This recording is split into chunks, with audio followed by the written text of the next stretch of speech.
पहला है जी inertness of noble metals. Inertness क्या होती है? इनर्टनेस ऑफ नोबल मेटल्स यानी कि नोबल मेटल्स ऐसी मेटल्स होती हैं जो किसी के साथ रिएक्शन नहीं करती। मिसाल को नोबल गैसेज हैं, नियोन, आर्गोन, क्रिप्टॉन, जीनोन ये सारी जो सी गैसेज हैं ना, ये किसी के साथ रिएक्शन नहीं करती।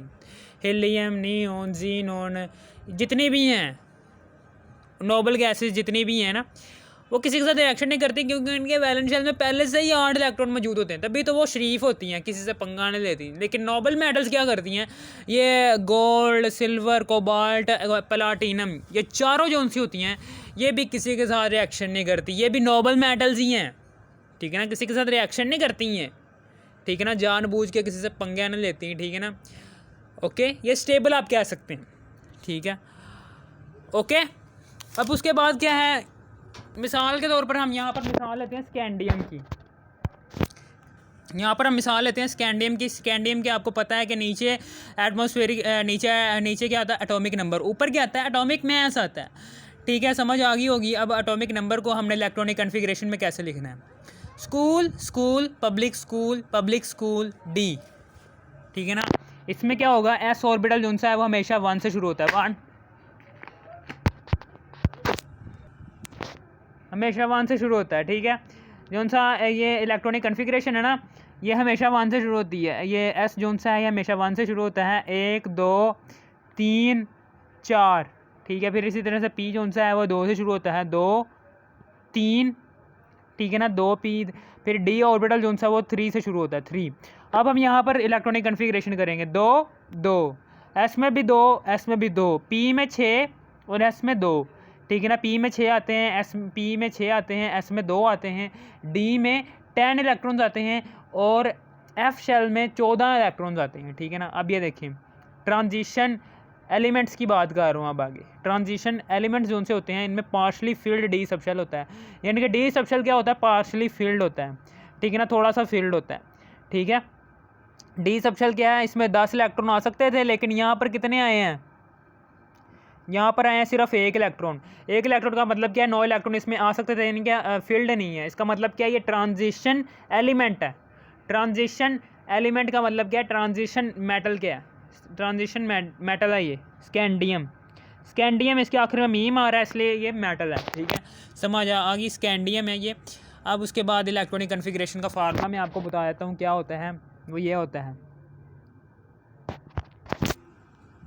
ये है जी हमारा ये इलेक्ट्रॉनिक कन्फिग्रेशन का फार्मूला है। School, school, public school, public school, DPS, DPS, ठीक है ना। DPS स्कूल में हमने जाना है, FDPS, FDPS, ये हमारे इलेक्ट्रॉनिक कन्फिग्रेशन का फार्मूला है। कौन सा स्कूल है? DPS स्कूल है। DPS एक स्कूल है, डिवीजन पब्लिक स्कूल, जहाँ पर मैं पढ़ता रहा हूँ। DPS, DPS, फिर FDPS, फिर FDPS, बस।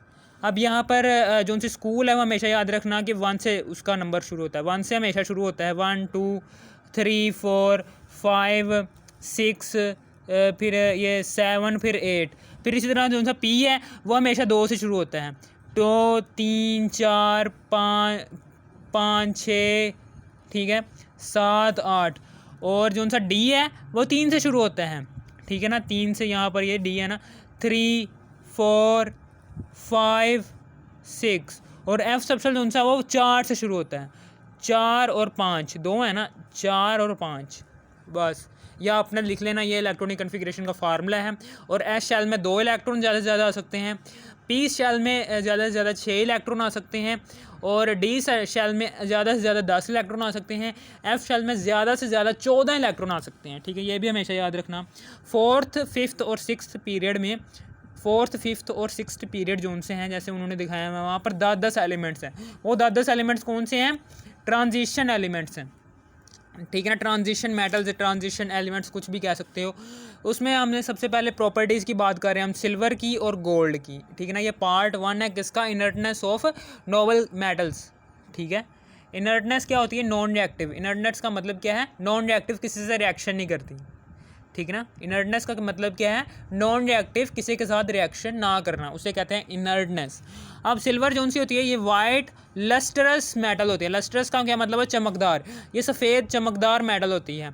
ये कंडक्टर होती है, बहुत ज़्यादा हैवी कंडक्टर होती है, कंडक्टर एक्सीलेंट होती है, ठीक है ना, यानी कि हीट और इलेक्ट्रिसिटी के कंडक्टर्स होती है। क्यों कंडक्टर्स होती हैं, क्योंकि सिल्वर में क्या होता है, इसमें कोई ना कोई, इसमें 1 इलेक्ट्रॉन जो सा होगा वो फ्री होगा, कम से कम 1 इलेक्ट्रॉन हर एलिमेंट का फ्री होगा। ये ऐसे करके मिसाल के तौर पर सिल्वर है, इसमें हर एलिमेंट का ये Ag है, ये भी Ag है, ये भी Ag है, यहाँ पर मिसाल के तौर पर 3 एलिमेंट्स Ag के, तो कम से कम 1 इलेक्ट्रॉन जो सा है वो किसी ना किसी 1 इलेक्ट्रॉन हर एलिमेंट का फ्री होगा। इन फ्री इलेक्ट्रॉन्स की वजह से क्या होगी, करंट जोन सा होगा, ये करंट आई जोन सा है, ये इलेक्ट्रिक करंट का सिंबल है। ये करंट आराम से यहाँ से गुजर जाएगा। करंट कैसे गुजरेगा, ये पहले 1 इलेक्ट्रॉन से टकराएगा, 1 इलेक्ट्रॉन दूसरे इलेक्ट्रॉन से टकराएगा, दूसरा इलेक्ट्रॉन तीसरे इलेक्ट्रॉन को करंट देगा, फिर इसी तरह से करंट पास हो जाएगा इस मेटल में से, ठीक है ना। ये लो, ये पास हो गया करंट, ठीक है, समझ आ गई होगी आपको, पास हो गया करंट। अब हम उसके बाद क्या करेंगे, हाईली डक्टाइल एंड मेलिएबल, ठीक है ना। ये बहुत ज़्यादा डक्टाइल भी हैं और मेलिएबल भी हैं। डक्टाइल क्या होती हैं, डक्टाइल क्या होता है, the ability to be stretched into wire without breaking, यानी कि बगैर तोड़े किसी भी मेटल को वायर में कन्वर्ट कर देना, वायर फॉर्म में। मिसाल के तौर पर हमने ना, ये जो सी मेटल है, मिसाल के तौर पर ये ऐसे ऐसे करके एक मेटल थी, ठीक है ना, सिल्वर की, ये सिल्वर है ना, सिल्वर की मेटल थी, हमने ना इसको ना वायर फॉर्म में ऐसे बना दिया, ये सिक्के फॉर्म ऐसे करके, ये वायर है, वायर फॉर्म में हमने इसको ऐसे करके ना ऐसे बना दिया सिल्वर को, सिल्वर का एक वायर फॉर्म में सिक्का बना दिया, ठीक है ना। ये वायर फॉर्म में सिक्का है सिल्वर का, हमने बगैर तोड़े, ठीक है ना, इसको वायर फॉर्म में कन्वर्ट कर दिया, ठीक है ना। समझ आ गई होगी आपको। पहले हमने इसको गर्म करना है, मेटल को गर्म करने के बाद ये आसानी से वायर में कन्वर्ट हो सकती है, मेटल जो सी है, ठीक है। इसी तरह से मेलिएबिलिटी क्या होती है, ये क्या होती है, the ability to be hammered into a thin sheet without breaking, यानी कि एक मेटल है, हमने ना इसको ना थोड़े से मारा है, हैमरिंग की है इसके ऊपर, जैसे ही हम इसे हैमरिंग करेंगे तो ये एक थिन शीट में कन्वर्ट हो जाएगी। थिन शीट किसकी है, ये सिल्वर की, हम इसे कहेंगे ये मेलिएबल है, ठीक है ना। समझ आ गई होगी आपको। ये है जी मेलिएबल और डक्टाइल, ये है जी मेलिएबल और डक्टाइल की मैंने आपको बता दी है ये क्या है। अब मेटालिक लस्टर क्या होता है, मेटालिक लस्टर क्या होता है कि जब रोशनी इस मेटल से टकराती है ना, जब रोशनी इस मेटल से टकराती है तो ये वापस पलट कर जाती है। जब रोशनी इस मेटल से टकराती है, मेटल से टकराने के बाद वापस आपकी आंखों से आइन से टकराती है, ये सूरज से आई, ठीक है ना, सन से रेज आई और वापस आपकी आंखों से टकराई, जिसकी वजह से यहाँ पर एक लस्टर, एक ब्राइटनेस प्रोड्यूस होगी, एक रिफ्लेक्टिंग ऑफ लाइट की वजह से ना एक रोशनी प्रोड्यूस होगी, उसको हम कहते हैं मेटालिक लस्टर, ठीक है, उसे हम क्या कहते हैं, मेटालिक लस्टर। अब आगे है जी टार्निशेस, अब आगे है जी under normal conditions air does not affect, यानी ये अंडर नॉर्मल कंडीशन, यानी कि सिल्वर को हमने हवा में रखा हुआ है, इन्वायरमेंट में रखा हुआ है, तो एयर उसे अफेक्ट नहीं करेगी। जैसे जब उस पर एयर असरअंदाज, एयर में पानी भी होता है, पानी के वेपर्स भी होते हैं और ऑक्सीजन भी होती है, तो वो क्या करते हैं, पानी और ऑक्सीजन की मौजूदगी, पानी के वेपर्स और ऑक्सीजन की मौजूदगी में ही तो जंग लगना शुरू होता है, लेकिन सिल्वर पर ऐसा नहीं होता, सिल्वर पर जंग नहीं लगता, वो ये बात बता रहा है। अब आगे है जी tarnishes in the present of hydrosulphide, यानी कि टार्निश दागदार होते हैं, in the presence of hydrosulphide की मौजूदगी में क्या होता है, ये दागदार हो जाता है। सिल्वर क्या होता है, जैसे ही आप इस पर हाइड्रोसल्फाइड छिड़केंगे ना, हाइड्रोसल्फाइड एक गैस होती है, ठीक है ना, हाइड्रोसल्फाइड एक गैस होती है, ये ऐसी गैस होती है जो गंदे नाले में प्रेजेंट होती है, गंदे नाले में। अगर आप इसको सिल्वर को गंदे नाले के करीब रखेंगे तो हाइड्रोसल्फाइड की वजह से इसके ऊपर दाग आ जाएंगे, वो बात कर रहा है। अब आ गया जी सॉफ्ट मेटल, ये सॉफ्ट मेटल होती है। फिर आगे क्या है, ये सिल्वर और कॉपर जो सा, जब आप इसका अलॉय तैयार करेंगे ना, इस अलॉय के ज़रिए आप कॉइन्स भी बना सकते हैं, चांदी के बर्तन भी बना सकते हैं और जेवरात भी बना सकते हैं। सिल्वर का मतलब होता ही चांदी है, ठीक है ना। अब कंपाउंड्स ऑफ सिल्वर को, सिल्वर के कंपाउंड्स के ज़रिए हम फोटोग्राफिक फ़िल्म्स भी तैयार करते हैं। मैंने आपको फ़ोटोग्राफिक फ़िल्म्स कैसे तैयार करते हैं वो मैंने पूरा प्रोसेस बताया है कि इसमें सिल्वर आयोडाइड इस्तेमाल होता है। अगर रोशनी सिल्वर आयोडाइड से टकराएगी तो सिल्वर आयंस पैदा करेगी। सिल्वर आयंस की खासियत ये होती है, ठीक है, जैसे ही यहाँ से रोशनी जहाँ से टकराएगी, रोशनी जो सी है, हमने कैमरे से कैमरा लिया हुआ है, पहले ज़माने का जो सा कैमरा था वो अलग होता था। कैमरे से हमने तस्वीर खींची, तस्वीर किस पर, पीछे उसके एक फ़ोटोग्राफिक प्लेट लगी होती है, ठीक है ना, फ़ोटोग्राफिक प्लेट लगी होती है। जैसे ही प्लेट के आगे बंदा खड़ा होता है ना, तो हम कैमरे के ज़रिए लाइट डालते हैं। वो लाइट जो सी होगी वो जिस जिस्म पर पड़ेगी, बॉडी पर पड़ेगी, ठीक है ना, बॉडी पर पड़ेगी, तो वहाँ पर सिल्वर आयोडाइड, पीछे फ़ोटोग्राफिक प्लेट के पीछे, उसकी पीछे प्लेट होगी, वहाँ पर रोशनी नहीं गिरेगी। जहाँ पर रोशनी नहीं गिरेगी वहाँ पर सिल्वर आयोडाइड बनेगा। सिल्वर आयोडाइड जो सा होगा वो फ़ोटो दिखाएगा, और जहाँ पर सिल्वर आयंस बनेंगे ना वहाँ पर डार्क एरिया हो जाएगा। ये सारा डार्क है, ये सारा डार्क है, ठीक है। और यहाँ पर चूँकि सिल्वर आयोडाइड जो सा है इस फ्रेम के आगे जो सा है, ठीक है ना, आप, ये बंदा खड़ा हुआ है, इसके सामने कैमरा है, कैमरा जैसे ये कैमरा है, ठीक है ना, इसके सामने एक बंदा ऐसे करके खड़ा हुआ है। जैसे ये रोशनी पैदा करेगा कैमरे ये रोशनी यहाँ से टकराएगी ये जिस्म पर, ठीक है ना, जिस्म पर टकराएगी तो सिल्वर आयोडाइड वहाँ पर होगा ना, ठीक है ना, यहाँ से टकराएगी तो इधर इस प्लेट पर यहाँ पर करके ना इसकी फ़ोटो बन जाएगी, इस बॉडी की यहाँ पर पीछे करके फ़ोटो बन जाएगी, क्योंकि सिल्वर आयोडाइड यहाँ पर बना है। और यहाँ पर करके सिल्वर आयंस बनेंगे जो कि इसको फ़ोटोग्राफिक प्लेट को डार्क कर देंगे साइडों से, और दरमियान में इस बॉडी की एक पिक्चर बन जाएगी, ठीक है। ये होती है फ़ोटोग्राफिक फ़िल्म। अब उसके बाद आगे है डेंटल प्रिपरेशन में भी इस्तेमाल होता है। डेंटल जो से होते हैं डेंटिस्ट, उसमें भी वो भी इस्तेमाल करते हैं इसे, सिल्वर को। और मिरर इंडस्ट्री में भी इस्तेमाल होता है। फिर इसी तरीके से जो सा गोल्ड है, गोल्ड येलो सॉफ्ट मेटल होती है, येलो या पीले रंग की जो सी नरम सी मेटल होती है, ठीक है ना, मेलेबल और डक्टाइल होती हैं। मैंने पीछे बता दिया मेलेबल और डक्टाइल।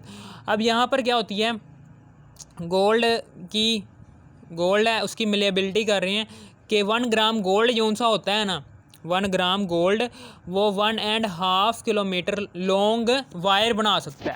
1 ग्राम गोल्ड जो सा है वो ये बता रहा है कि बहुत ज़्यादा मिलेबल होता है, यानी कि ज़्यादा सी इसकी ना वो वायर बनेगी 1 ग्राम गोल्ड की, यानी कि 1 + 1/2 करेंगे तो 2 + 1/2 3/2, ठीक है ना।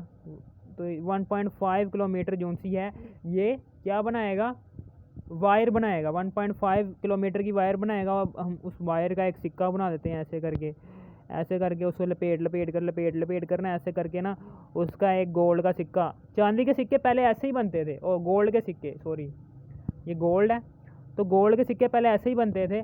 पहले 1 ग्राम गोल्ड लेते थे, 1 ग्राम गोल्ड को क्या करते थे, उसे वायर की शक्ल देते थे, वायर की शक्ल देकर एक चांदी का सिक्का बना देते थे, ठीक है ना। आपको पता है कि सिर्फ 1 ग्राम गोल्ड 1.5 किलोमीटर की वायर बना सकता है, ठीक है, समझ आ गई आपको। ये बहुत हैवी किस्म का मिलेबल होता है ये। इनर्ट मेटल से मैंने आपको बता दिया है कि इनर्ट मेटल का मतलब क्या होता है कि रिएक्टिव नहीं होती, और नॉन रिएक्टिव, ये रिएक्टिव नहीं होती, ठीक है ना, नॉन रिएक्टिव होती हैं।